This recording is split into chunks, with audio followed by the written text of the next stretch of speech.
All right. The next one is financial health. And financial health isn't so much, am I rich? Am I poor? Because there's people who have a lot of money who have terrible financial practices and really bad financial health.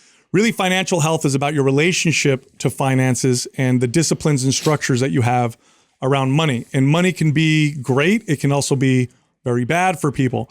So we started with something really small. Now, we kind of discussed whether or not we should set a percentage, but I think depending on the individual, this percentage can be different.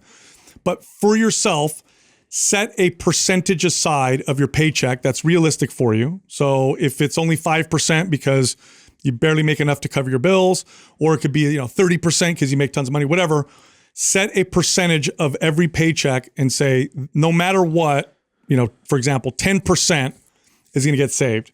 Open a new account, throw it in there, don't touch the money. So set a percentage and then stick to it. And that's a great practice. I really like this one. This is something that Katrina and I actually just did this in the previous month. And I don't care how financially successful you are, how wealthy, how rich, how much money you make. This exercise has tremendous value. What it did for us was it back to the whole topic of awareness. It just brought awareness to some of our spending habits, things that we've allowed to slowly get out of control over the last few years and justified it because, we work hard, we make money, we're saving, we're investing. Therefore, who cares?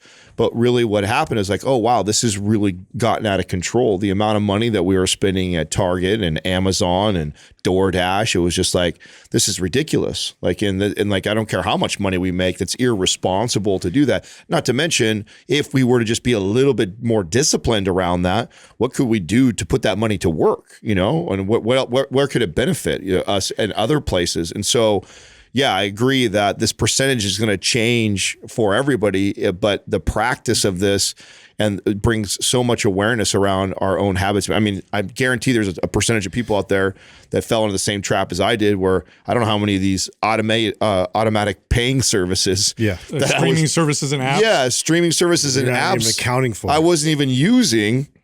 I think I told you guys on the show the other day, I think it was like $100 and something or almost $200 worth of monthly reoccurring fees. Burned. Yeah, lighting on fire. I didn't even know that I was paying for it because it automatically started after I tried some free trial shit. That's how they get you, right? Where they, try this for the first 3 months and then it's fine print. It's like, and then we're going to start charging you after that.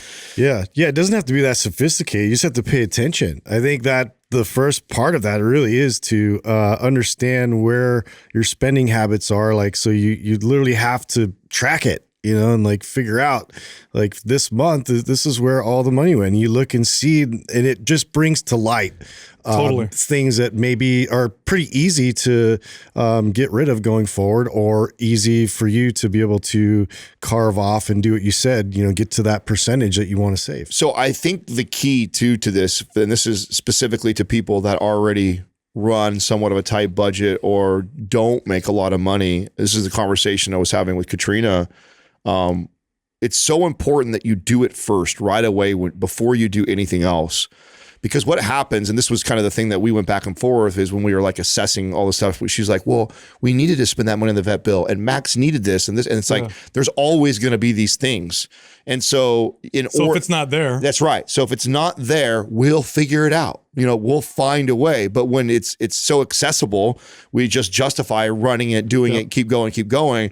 Whereas if you carve that off right out the gates, you'll be amazed on how resourceful you'll become, or how you will naturally titrate yourself. Priorities will just stack up. Yeah, and the key here isn't how much money you're going to save over the next year or two. The key here is developing a habit.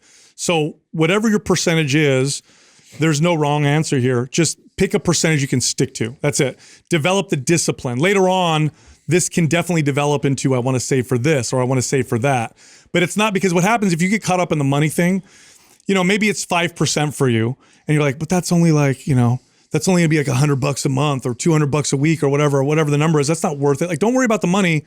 The key here is you set a percentage and you develop discipline around. And this is a big deal. By the way, this is why when you hear stories of like celebrities that, I think, was it you that just read about Evander Holyfield? How like, I did. Oh yeah. He's like super broke. Like, these were like people making millions and millions of dollars.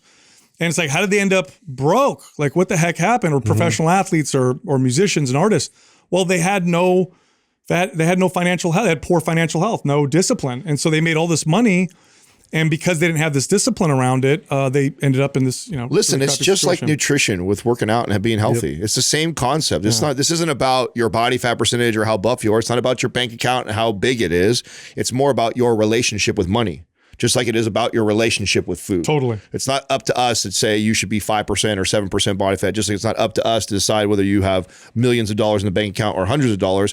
But it is important for overall health for you to have a good relationship with money. One of the best ways to build a good relationship with money is first becoming aware of what your relationship with money is. Totally.